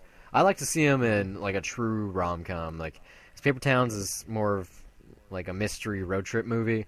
I like to see him in like a straight up rom-com, like something fun. Um, the last bit here, the kid from Boyhood, whose name doesn't matter. I know what it is. It doesn't matter. Is getting another chance. Eller Coltrane, man, respect. The guy Okay. spent like most of his life making one of the probably one of the most important movies in film history. He's probably the worst part of the film Maybe. too. So Really? yeah, My God. he is. He's not a good actor. Anyway, he's getting another chance in front of the All camera. he has to do, he just plays himself. That's all he has to do. Here you go. He's going to be in James Ponsolt's Yeah. The Circle, which is in production right now, starring Emma Mhm. Watson and Tom Hanks. So there's a good No, cast. that's I don't know why he's necessary, but the- hopefully I he can think do a good fits job. in that. Yeah. No, I mean I don't think he's. God, I'm still really. You're gonna say that? He's Like, just lucky that he was able to bypass the child's like actor curse, you know? Well, it's really just you just have to play. It's not really something that you can look at as far as You're gonna tell me any normal child actor. at the end of that movie he- when he's getting all emo and like combing his hair for 30 minutes and all that shit, like you were for that? I think, started you know, really that- disliking him. I mean, it's not like I was for that. I bought that was what kid was doing. Oh, I buy 'cause it saw too. I everybody just else didn't was like doing it. that. I mean, and the way that movie is put together, it's Boyhood, it aka was how specific- boys yeah, it was- change their hair through youth. Well, no, it was specifically designed around his youth as he was growing up. It's not like Linklater decided, okay, you're going to do this, this, and that. So on a performance level, I cannot imagine knocking that at all. Whether or not he's like actually good at playing other characters, We'll find out. we'll see. But I mean, if he's in a James Ponsoldt movie, yeah, I think that's a good match, just based on Boyhood, and I hope that works out. I hope so too. I know that film's already, the production already started, like I said, so it's Mhm. kind of a late edition. Moving into the tech side before we get into the fun stuff, I got 3 things here. Something kind of really cool. Netflix has entered a partnership with Virgin America, where if you're a Netflix subscriber, excuse me, you have free Wi-Fi access to their content. I think even if you aren't a member, you still get to. And like the promotion is gonna be tied to like House of Cards, like plastered on the side of the plane, and the way that they're kind of setting this up, starting it, was the actor who plays Doug Stamper on House of Cards was doing a flight from San Francisco to DC where he was playing Doug Stamper on the intercom and doing like witticisms. That's going to be happening soon. It's very similar to a deal that Amazon has with JetBlue, where if you're a Prime member, you have free access to Amazon Prime Instant Video. So this is them going head to head. The catch on this free Netflix thing on Virgin America is that it's only until I believe April. So it's a limited thing, but very cool, especially since Wi-Fi on a plane is pretty expensive. Yeah, I mean, well, I don't know. I thought it was. Isn't it free for some airlines? Or It's not free. it's probably the super expensive. Yeah, ones, it's like a maybe. first Yeah. class and it's free, but it's usually I think it's like $7 for 20 minutes or something like that. Well, it And is then a step in the that's just where technology is Yeah. going. Like that'll be a thing 5 years from now, where it's it's a thing probably now. expected to get free Wi-Fi. Yeah, when you get a ticket. I mean, it is a thing now. I mean, it depends on the airline. If you're flying Virgin America or JetBlue, you do get the TV in your seat with video on demand and all that shit, and that's like expected. When you fly something like Southwest, it's like, what are you doing? Why would you want to do that? But I think it's really really cool, especially if this is like a pushing forward. Like we're kind of at the point now, especially because it's so ubiquitous that Netflix would be on flight entertainment. I mean, obviously not free. Like, it would make more sense if you had to log in with your membership info. But I think, hopefully, going forward, that is just come to be. I mean, the big thing is that at that point, like, you can literally be connected anywhere. Like, Yeah. being in an airplane, that's one of the very few places right now where you cannot have access to Wi-Fi.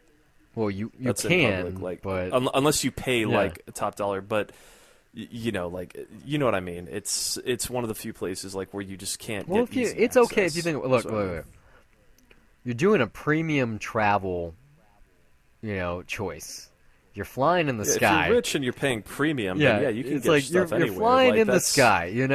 And yeah. so the fact I'm that just talking about for normal people here. I'm not talking about the privileged people. well, I would argue that everyone that flies in a plane is somewhat privileged. Like it's not the most expensive thing Oh, going on, but well, yeah, if, comparatively to depends like on what you're taking the comparing train it to. Yeah. or a bus, then yeah, it's a pretty penny.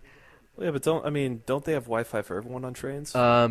Yeah, I think Yeah. they So that's already a step I ahead. think that well, I mean, you're on the ground still, so That's not bad. yeah. Next thing, also Amazon. This I read this when we were at Buffalo Wild Wings in Hollywood, and I kept it to myself because I wanted to save it because I thought it's really interesting. Amazon has sent memos out to third parties that they are going to cease selling some of their products, which includes the Google Chromecast and Apple TV at the end of this month. I believe the date is October 26th. The reasoning Oh boy. behind this is because they lack satisfactory Amazon Prime instant video support, which is a nice way of saying that they don't care about making the pennies on selling your shit when they could be making 100% of the profits. I totally buy their reasoning because I do know that Apple TV doesn't. Number one, the new model's not even out yet, but it doesn't. They didn't show an Amazon Prime app when they demoed it at the press conference, and Chromecast has really shitty like a really bad app for it. So, this isn't a lifetime ban. All Apple and Google has to do is make better app support or just include it, and I'm sure that Amazon will bring them back into the fold and sell their products. But like the what the wording was on this memo or press conference was that they feel Amazon customers should get the full like support from all products that they sell. So they're not discontinuing PlayStation 3 and 4, Xbox, Roku, or obviously Amazon Fire TV, which I used for the I mean first that time the other day and was pretty cool. nice. I mean that really tells you just the power that Amazon has right now. Like that they're confident enough to do that. Like they're really not losing anything No. from doing that. I mean, I you can mean, still buy it's, the Chromecast, at a Walmart or Best Buy, and you can buy an Apple TV from Apple directly. So well, yeah, but I mean they got to be. That's just when you can start denying like selling products that are that big. they Like can from do that anything big they of want. companies. Like, yeah, I mean that they are doing insanely well right now, man. Well, I mean, you got to remember that when you are a retailer, you have full decision over what you sell. Like they made Yeah, they decided a while ago not to sell Nintendo games, basically, and it was like a big deal because they started selling Amiibo recently. But they just decided they were like, hey, you know what? Like fuck Nintendo, like they don't need our money, or we don't need their money rather. Um, so it's a pretty big deal when they don't sell your yeah. product, especially when it's a widely Especially when it's Apple. yeah, Yeah. or Google for that matter. So like I said, I wouldn't be surprised if in a week or two, a couple of weeks from now, that Chromecast gets a really nice Amazon Instant Video app because they don't, even though it's a $35 dongle, they don't want the biggest online retailer not to have their product. So I think Yeah. this is more of a scare tactic than anything. That's why it wasn't today. It was, 20 days from now. Yeah, no, I mean it's no doubt going to pay off for them. Oh, pretty definitely. well. Last thing I got for Amazon, this is pretty cool. For this month, right now, the entire Back to the Future trilogy is available to stream on Amazon Instant Video if you are a Prime member. It's free. It's included. Please do it. It's to celebrate the 30th anniversary of the series, as well as the date traveled to in 2015. It's the first time the trilogy, or any of the films for that matter, have been available on instant streaming service. I mean, you can rent them on digital. Yeah, you can but- rent them on iTunes Yeah. and whatnot, but this is the first time they've been Yeah, in it's the the instant first time library. it's like really. Yeah, I mean I don't. I can't say I'm going to do it because I Yeah, already I own own them. the But, trilogy. hey, that's But cool. yeah, Yeah, it's true. Well, I mean, if I decide, you can introduce that to I people might that actually have do yet it to watch it. because for one thing, I have the DVD trilogy, so it's not HD. No, So yeah. would be not. I know I'm gonna watch at least the first one, probably just the first two. And if I watch the first two, I'm probably gonna watch the third as well. You know, on October 25th, or 21st rather. So it's coming up. And, I hope there's. I don't know if AMC's doing something. Yeah, they're this year, doing it. but like I'm sure. Yeah, there's got to be some anniversary screenings. I'm gonna try to keep those on my radar because, I mean, I don't know if you saw that movie in a theater with an audience. I've but done that's it a fun. at a au- I did like a drive-in theater type thing. It was like a blow-up inflatable screen for like a food truck event. yeah. I mean, that movie with a big crowd. That's a fun movie. Yeah, Like, I mean they've been doing a lot of stuff this yeah. year.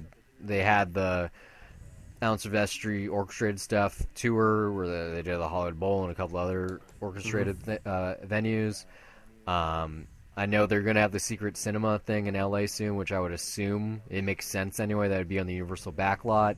I know that they've been doing events on the backlot anyway. They have like the full-on Hill Valley Town Square going down right now, I believe, and lots of stuff.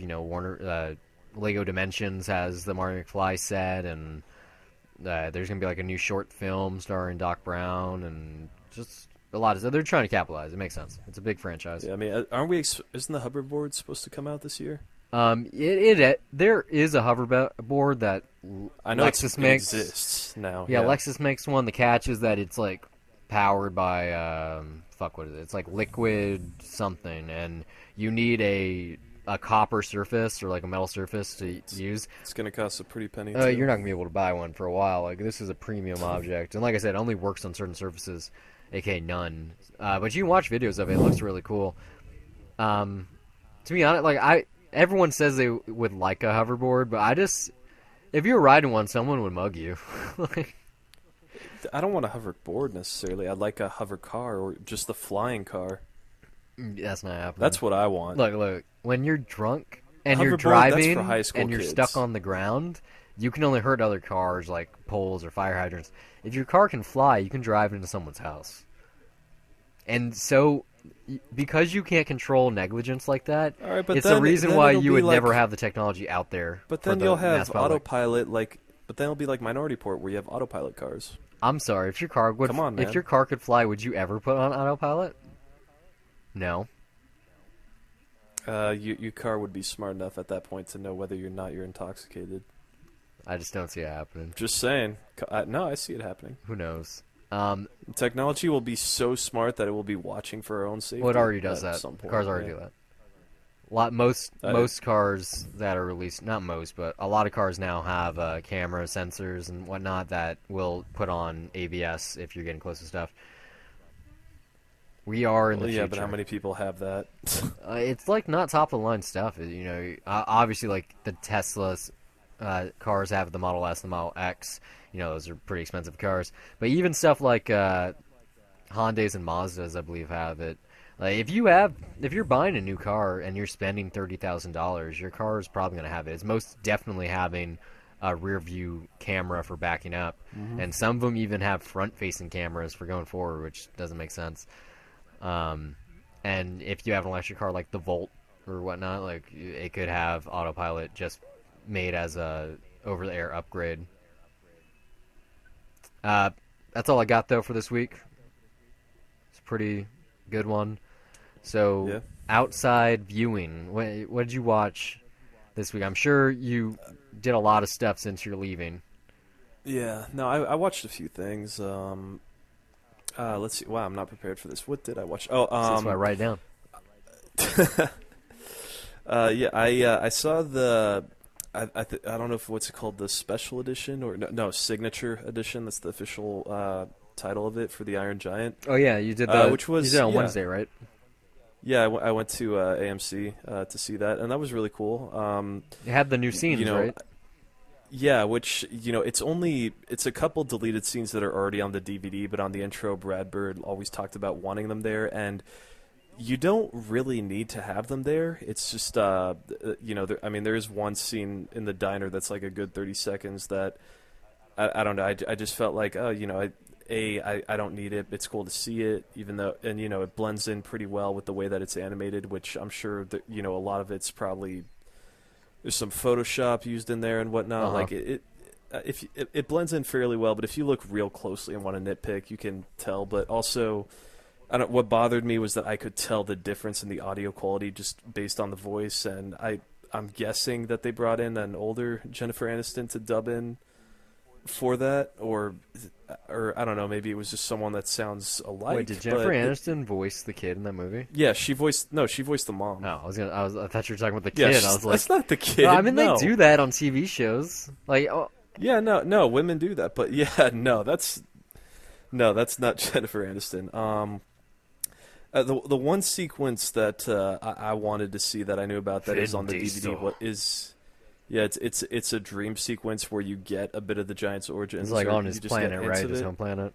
Yeah, and you see kind of what he was made for, and I guess it's like I want to call it, even though it's a signature edition, it basically is a special edition. Or the director's cut. It's a different version. It's seeing like how all this other stuff would have been made, and I'll stick with the theatrical because that's what I grew up watching. Like, there's even like little changes here and there. Like there's a Tomorrowland Easter egg that's thrown in there, kind of. Yeah, no, and it takes it's like a little television spot that is for Tomorrowland, Okay, gotcha. which I preferred the original spot that they had in there, but that's probably because I saw it like 50 dozen times when I was a kid, so I caught it. But it's still a great movie. It was a half full crowd, so that was cool. I do have one complaint though, and everyone else did, because it was a Fathom event. When they have those, they usually attach like The Fathom things trailers. documentaries and stuff like at the end, and so everyone sat through the end credits. And instead of the documentary that they're going to have on the Blu-ray and digital release, it's just like a 2-minute like trailer for it, which was a real fucking bummer because it was a really like the footage that they were introducing like made me really want to see the making of this movie. So now I'm probably gonna have to buy it, even though I was planning to anyway. I mean, it was a massive tease, and everyone thought that they were going to get the whole documentary. So that's the only downside to that screening, but it was a fun night. It's still a great movie, Mm-hmm. and the new scenes, like they don't make the movie any better or worse, but it's cool to see how they work into the movie. Gotcha. I also saw The Martian, which I feel like I shouldn't review because don't ruin it for me. that. Well, no, it's just I was very tired when I went in. Definitely, and yeah. like I did feel it after a while, but like it didn't really ever lose me. But I was struggling to pay attention to all some of the science mumbo jumbo and whatnot. I do really want to see it again. How was the 3D?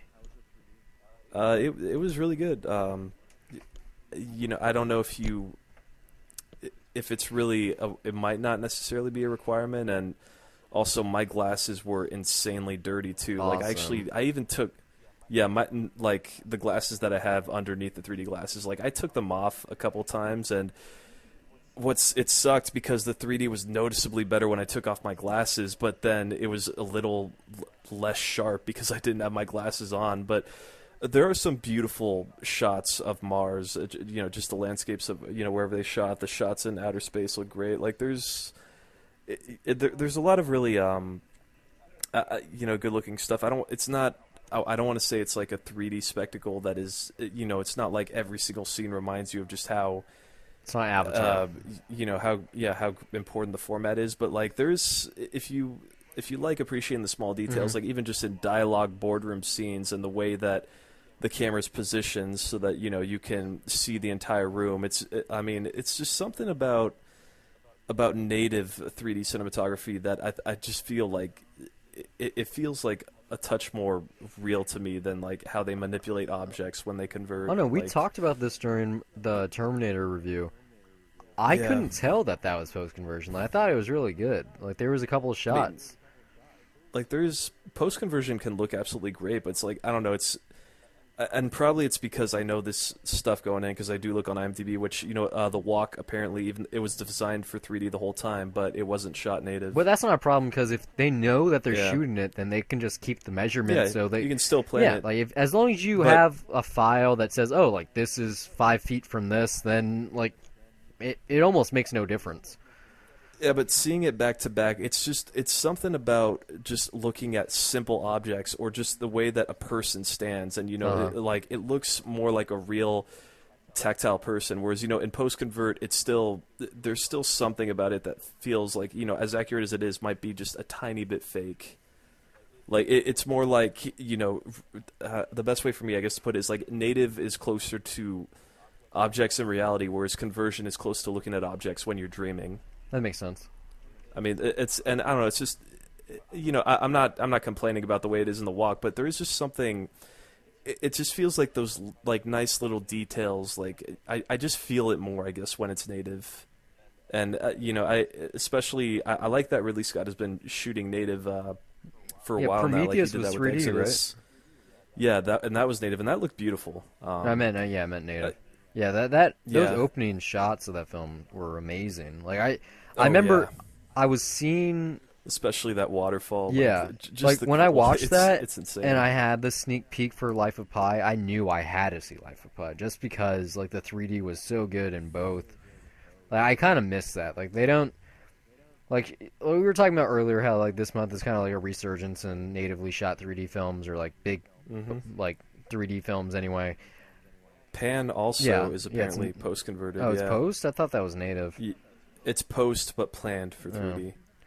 But I mean, I'm guessing it's a logistical. It's a budgetary reason. That's probably why. I can't imagine it's that much more expensive to have. Shooting with those rigs are a pain. I know they're heavier. It's twice the money. But yeah, it's twice the money. You're limited in how you can move the camera, and it's I mean, although Scott. This is his third film now where he's done it within the past like 3 years. I really, respect for the guy for working as hard as he does. But I mean, I'm really glad that he's one of the guys out there that's still doing it because most stuff in 3D does end up being post converted. And I just really do feel a difference now. Like as great as post conversion has gotten, like I still feel that native's the best way to go. Anything else you watch at home? No, that's pretty much it. Just packing. Well, I know you saw all that jazz. I'm working on. I'm halfway through it right now. I'm gonna try to finish that up. I'm taking all my notes for that. Like, I haven't taken a notes for one of our reviews in a while. Oh man, it's it's gonna be interesting talking about that. Let's see. I know I have some backstory, or not backstory, but I know some stuff about going in. I've seen Chicago, so so things that I watched this week. I've started my Halloween thing, so I've seen 4 films now, which makes sense because it is the 4th of October, so it's kind of easy way to track. So 2 nights ago, I did a Mark Duplass double feature. I saw Creep and Baghead. Creep was Creep was really interesting. It was 84 minutes. It's like the 5th found footage film I've seen. And like it feels very much that it is like actually found footage. Like it is very intimate. Like they're moving around, the camera's shifting between the 2 directors. Basically, that's what I'm just gonna call them. And it's interesting. Two directors as actors in the film too. Like basically, they're not playing themselves, but you could pretend they are. But yeah, like it starts off really slow. Like kind of weird, like pretty obvious jump scares. Yeah, but I know you started and you were like, you told me. You I wasn't into it, so like I went to sleep and I watched it the next day. But yeah, and then you texted me later. It was like, you gotta watch Creep. It's like it gets really fucking right. Like I saw some but comparisons to Henry, Portrait of a Serial Killer. Like when it gets to the end of Creep, when it gets towards where it ends. Like, it kind of reminded me of when Henry gets the video camera. See, I don't, I have seen Henry, but I don't know anything about Creeps, so right away I'm hearing a little bit more than I want to, but that's a good recommendation. Yeah, I would check it out. It's on Netflix, it's a short film, easily watch it on your plane ride. And and Baghead, which I concluded that with that night. Well, I can't because I'm not flying Virgin and I'm not. Oh, and getting that's right. They Wi-Fi, don't but let you download their movies. My bad. Yeah. I think it's like $1 And I don't on even have iTunes. But yeah, Baghead. I knew very little about it. I almost watched it like a year ago because I was doing a Mark Duplass like marathon. I watched like a True Adolescence and a Puffy Chair and a couple other things. I think I tried to watch the Dodeca Decathlon. I couldn't do it. That one's pretty weird. But yeah, I really liked Baghead. Like, I guess you call it mumble gore. I don't. It's tough to talk about it. I would imagine. I don't like, want to. I'm glad to hear it holds up because I haven't seen it since theaters, and that was like 7 years ago. Yeah, it was I 08. think. Yeah, I mean that was during that summer too, mean, which that was just a great summer for movies. that was But of course, Greta- everyone remembers Dark Knight and like like a bunch of other stuff. That's like one but, of Greta Gerwig's last movies before she got pretty big. Because I mean, the Arthur remake was Yeah. only like a year after that, 2 years after that. Yeah, I mean it's I'm glad to hear it holds up, but I really liked it. I mean, just from what I remember now, it's tough to really explain what I like about it without spoiling yeah. it. Because, I mean, it's just I love how it.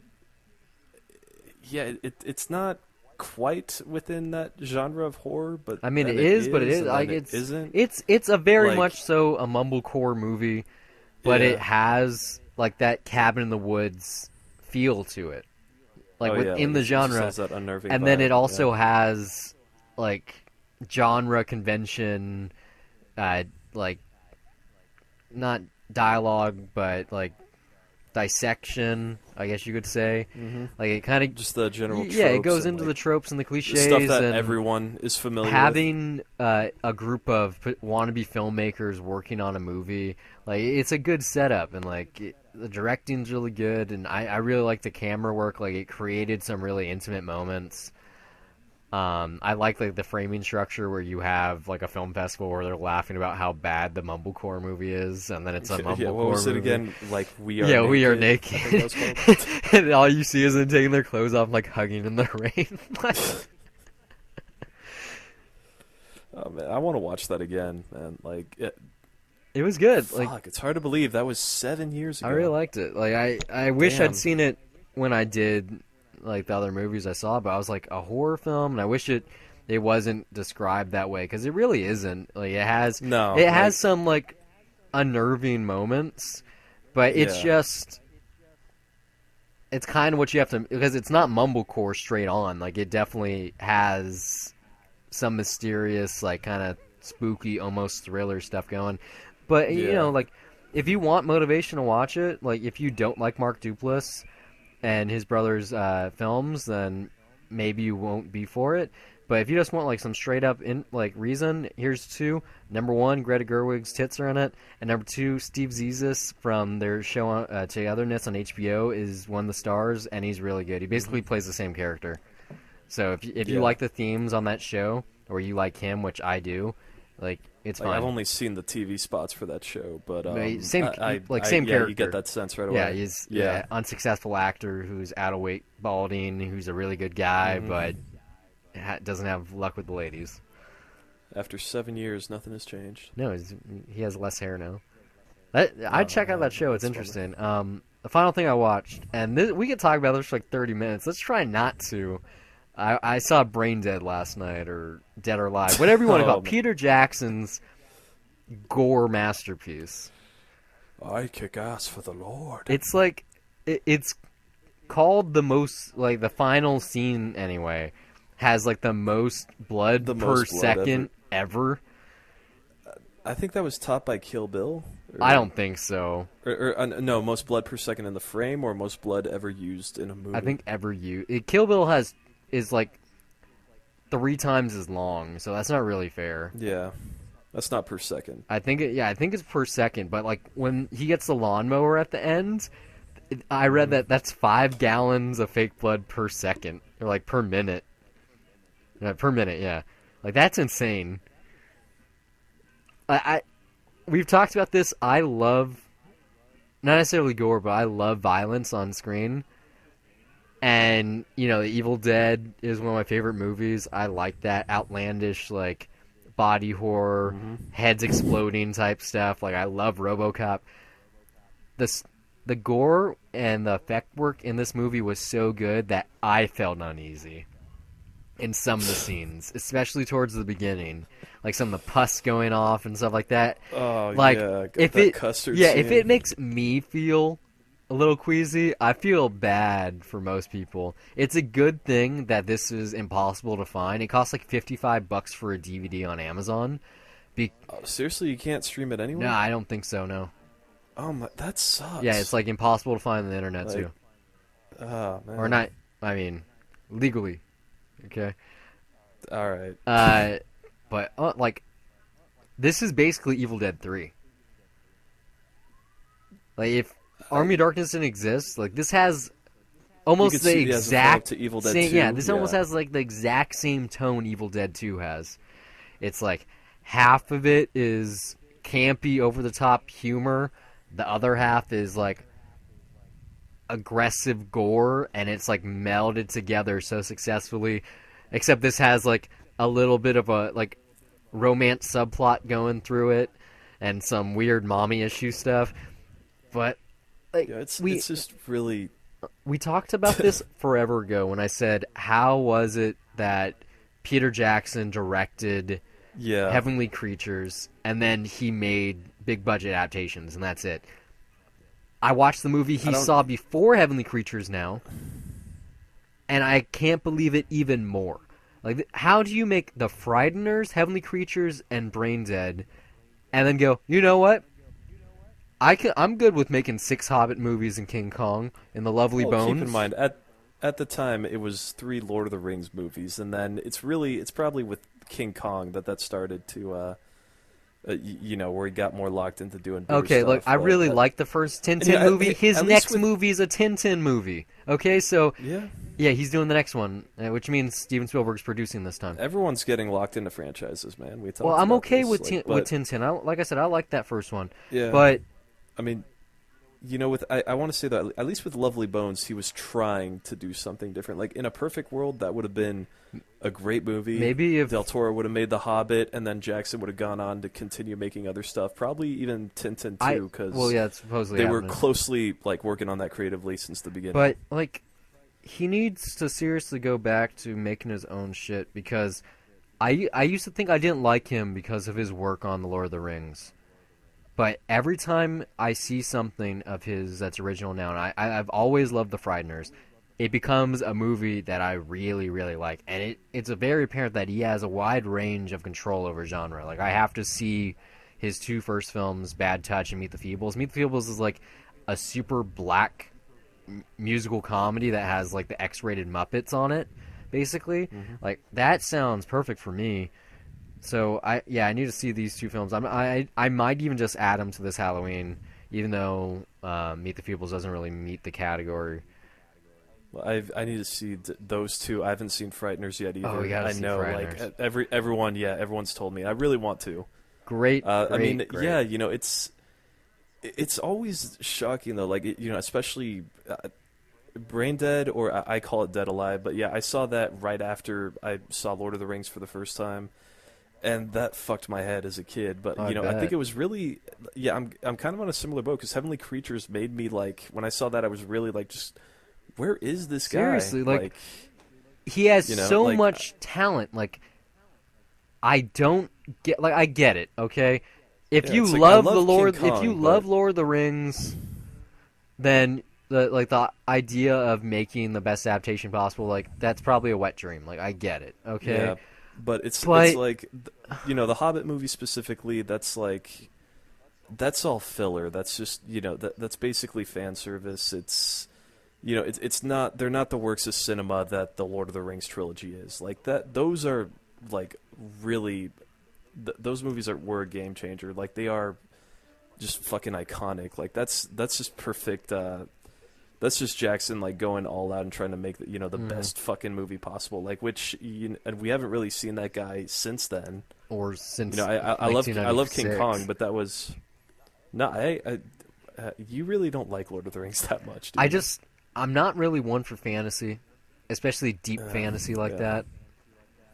And like I Um, like certain stuff from that trilogy, but I've never once gone. You know what I could go for right now?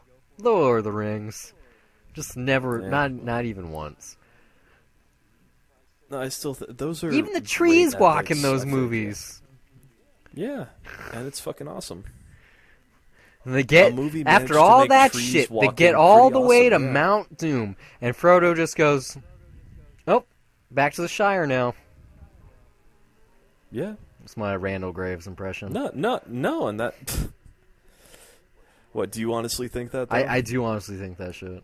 Wow, because I thought that was one of the things that made that ending work is that they just kind of what do you do after you do something so big and epic, And something then that they never Sam touch on in other movies? sticks his head in And and gives what would Frodo we? that fucking super gay look, and you just know Yeah. he's trying to tell everyone else to get out so he can drop a fucking turd right on his chest. Well, you ended my point right when I was getting to it, but that scene was fucking weird. No, but I mean, just the fact that they go back home, yeah, I appreciate that because what happens, like, you don't see that at the end of Return of the Jedi. What happens when they destroy the Death Star? Well, we're gonna find out because there's everyone probably episode just 7. It's a saga, Well, okay? yeah, but I mean that's my point. Like that was a great touch too. For even though it had like 20 different endings, I did like seeing that. It's just like, oh, so after all that shit, things just kind of go back to I normal. thought the It was a nice I bittersweet thought the way to Bilbo end it. living in the Elven place was kind of really weird.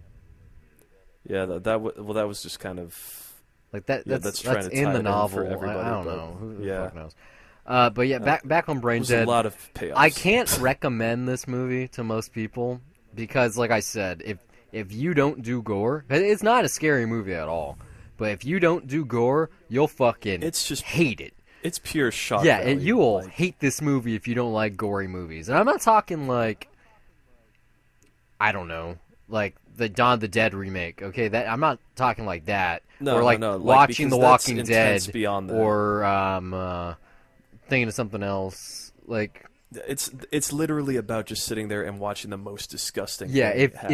if you like RoboCop, like I do, or I mean I haven't seen a Serbian film yet, but I'm pretty sure I'm gonna like it.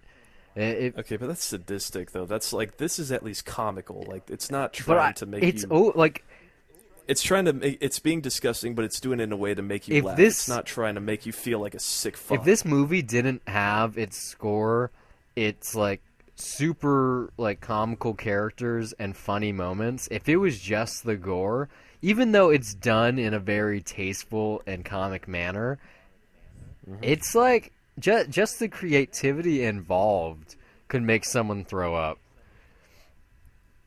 I would love No, for I mean, this it's- movie to get a re-release. Like, I would pay my money, even though I just saw it. Like, if it was in theaters tomorrow, I'd watch it again. It's that much fun. No, that'd be an awesome movie to watch with a crowd. I'm sure, especially one that has never seen Yeah. it before. No, yeah, like I would seriously not want. I would want the last scene in that house just in case someone did barf, because I think it would be possible. Like, oh my god, Maybe do a 3D conversion on that'd be so fucking cool. Especially if they did the sight gimmicks, like punching, it. You know, wait, punching through I'm the gonna back add- of someone's skull, and your hand Yeah, comes I'm out gonna their add on mouth, top of and the that- blood comes in the crowd, and then someone gets like a super soaker and like sprays the audience. Hey, yeah, I'm gonna add on top of this 3D 40x Yeah, in LA. blood Yeah, spray, like blood splatter on the crowd. on the glasses. Yeah, I mean that would be insane. It should be done. I think It could happen. I don't. it should The happen. seat shaking at Exactly. the conclusion. But so, Actually, no. I'm pretty sure that some people are like literally gonna walk out of there just completely traumatized. yeah, no, I didn't put my review up on Letterboxd yet, but it's gonna get something very favorable. Definitely on my favorites list. Like I said, like if you love Evil Dead 2, you need to find a way to watch this movie because it is the movie. Like it's very similar, it just doesn't take itself nearly as seriously. Very fun. Absolutely. So that's all I got. We're gonna be back in a day or two with All That Jazz, the third film in our Debt to Cinema series. If you'd like to send us an email, maybe we skipped over something that you thought was important this week, or you just want to say how bad we are, or whatever it is, just give us some kudos. You can do so by sending one to $review@gmail.com. Additionally, you can tweet at us, $reviews, or just find us on our website, $reviewspodcast.wordpress.com.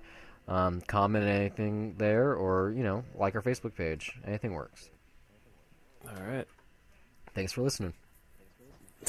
Have a good week.